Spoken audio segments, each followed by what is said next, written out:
ሰላም ጤና ይስጥልን ተመልካቾቻችን እንደምን ዋላችሁ እንደምን አመሻችሁ ከአንከር ሚዲያ ዝግጅት ክፍል ያክብሮ ሰላምታችንን እናቀርባለን።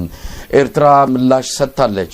የማስታወቂያ ሚኒስትሩ አቶ የማነ ገብረ መስቀል የኢትዮጵያን የባህር በር ፍላጎት ለመፍታት የመከላከያ ኃይሏን በማጠናከርና ቀጠናዊ ተጽዕኖችን በመፍጠር ላይ መሆኗን ይጠቅሰው ዛሬ ለኤርትራ ሕዝብ በትግርኛ በተሰራጨው ጽሑፍ ላይ የኤርትራ ሰራዊትን እያጠናከርን ነው ሲሉ ገልጸዋል።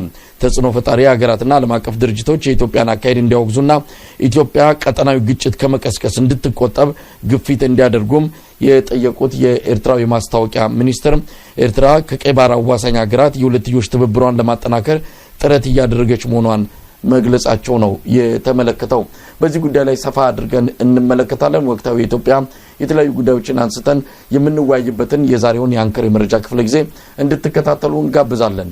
በምስራቅ አርሲ ባለፈው ረቡዕ የጀመረው ግድያ በተለያየ መልኩ አሁንም አልፎ አልፎ እንዳለ ነው ነዋሪዎች ስጋታቸውን በመግለጽ ለአንከር ሚዲያ መልእክት ያስተላለፉት። አንከር ሚዲያ ወደ ስፍራው በመደወል እንዳረጋገጠው ከሆነ አሁንም በአካባቢው ግድያ ይፈጸማል በሚል ነዋሪዎቹ ወደ ተለያዩ አጎራባች አካባቢዎች በመሸሽ ላይ መሆናቸው ተመልክቷል። የኢትዮጵያ ኦርቶዶክስ ተዋሕዶ ቤተክርስቲያን በጉዳዩ ዙሪያ አጠር ያለ መግለጫ ሰጥቷል። እስካሁን ከአብይ አህመድ አስተዳደር ስለ ጉዳዩ የተባለ ነገር የለም። የሽመልስ አብዲሳም ክልላዊ መንግስት በተመለከተ ጉዳዩ ላይ ያነሳው ምንም ነገር እንደሌለ ነው ያገኘነው መረጃ የሚያመለክተው። ሌሎች አጀንዳዎችንም በማንሳት ከዛሬው የአንከር መረጃ ክፍለ ጊዜ ጋር አብራችሁ እንድትቆዩ የምንጋብዘው እኔ መሳይ መኮንን ከዚህ ከዋሽንግተን ዲሲ እንደዚሁም ጠበቃና የህግ ባለሙያ ተክለ ሚካኤል አበበ ከካናዳ ቶሮንቶ በጋራ በመሆን ነው። አብራችሁ ነው።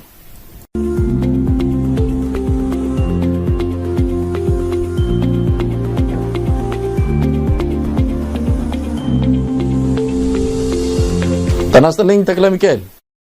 ሰላም መሳይ፣ እንዴት ከረምክ? እንዴት አመሸህ? እንዲሁም አድማጭ ተመልካቾቻችን በያላችሁበት ሰላምታዬ ይድረሳችሁ። 2018 የኢትዮጵያ አዲስ ዓመት ከገባ ብዙም አልተገናኘንም ተክለ ሚካኤል።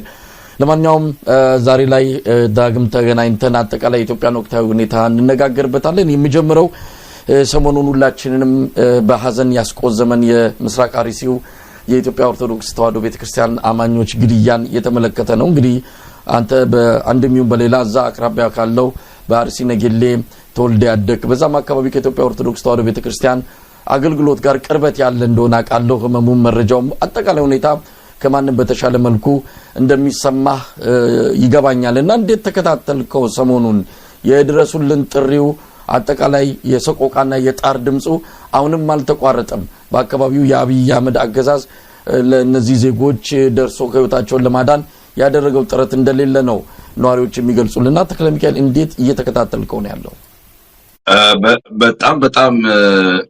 በጣም በሐዘን ነው መሳይ ይሄንን ሳምንት ኦብቪየስሊ ኤንድ በክስተቱ በድርጊቱ በወንጀሉ በሰቆቃው በተፈጸመው ግፍ ብቻ ሳይሆን ምንም ማድረግ ወይም ደግሞ በጣም የረባ እርምጃ መውሰድ ባለመቻላችንም ጭምር እንደሚመለከታቸው ደግሞ መግቢያ ላይ ታክሳዋል። በተለይ የክልሉ መንግስት ኤንድ የፌደራል መንግስቱም የሐዘን መግለጫ ፕሮፐር የሆነ የሐዘን መግለጫ ሲምፕል የሆነ ፋክቱን የሚያስቀምጥ የማያጋነን የማይጨምር የማይቀንስ ባለመስጠታቸው በጣም መቼ ነው በክልል ደረጃ የኦሮሞ ብሔርተኞች ለ33 ዓመት በላይ የራሳቸው ክልል የሚያስተዳድሩት አግኝተው መንግስት መሆን ያልቻሉበት ምክንያት የፌደራል መንግስቱም ደግሞ እንደዚሁ ይሄ ድርጊት ሲከሰት ለስንዴ ምርት እያወራ ነው እንግዲህ እና እንደገና ፓርላማ ቀርቦ ስለ ቀይ ባህር ምናምን ስለ እያወራ እዚህ ጓሮ 200 ኪሎ ሜትር ከአዲስ አበባ የማይሞላ ርቀት ላይ 250 ኪሎ ሜትር ላይ ግን በተከታታይ በዚህ ወር ብቻ 25 ሰዎች ባሰቃቂ ሁኔታ ህጻናትን ጨምሮ የ2 ዓመት ህጻንም ጨምሮ ምስሎቹን ቪዲዮቹን ተመልክታቸዋል። ዛሬ ተጨማሪ ቪዲዮ ተመልክቻለሁ። አንድ ሊቀ ጳጳስ ሲጎበኙ ሆስፒታል ሄደው እና በጣም በእውነት አይ ቲንክ ግፍ በዛ የጽዋው እየሞላ ነውና በሐዘን ነው ይሄን ሳምንት ያሳለፍኩት መሰለኝ። ተክለ ሚካኤል እንግዲህ ቀደም ሲል እንደተጠቀስኩት ለአካባቢው ያው በአንድሚው በሌላ ቅርበት አለ። ምንድነው የማያባራው የማይቆመው? በተለይ እዛ አካባቢ ሻርካ አሁን የተጠቀሰውም ወረዳ አላቆም አላባራ አለ በየጊዜው ኢትዮጵያ ኦርቶዶክስ ተዋሕዶ ቤተክርስቲያን እምነት ተከታዮች ይገደላሉ ምንድነው ምክንያቱ ከሌላው በተለየ ሁኔታ ያ አካባቢ የኢትዮጵያ ኦርቶዶክስ ተዋሕዶ እምነት ተከታዮች ላይ ኢላማ ተደርገው የሚገደሉበት ሁኔታ ከምን የመነጨ ይመስላል እንደው የችግሩን ስር ማግኘት ይቻል ይሆን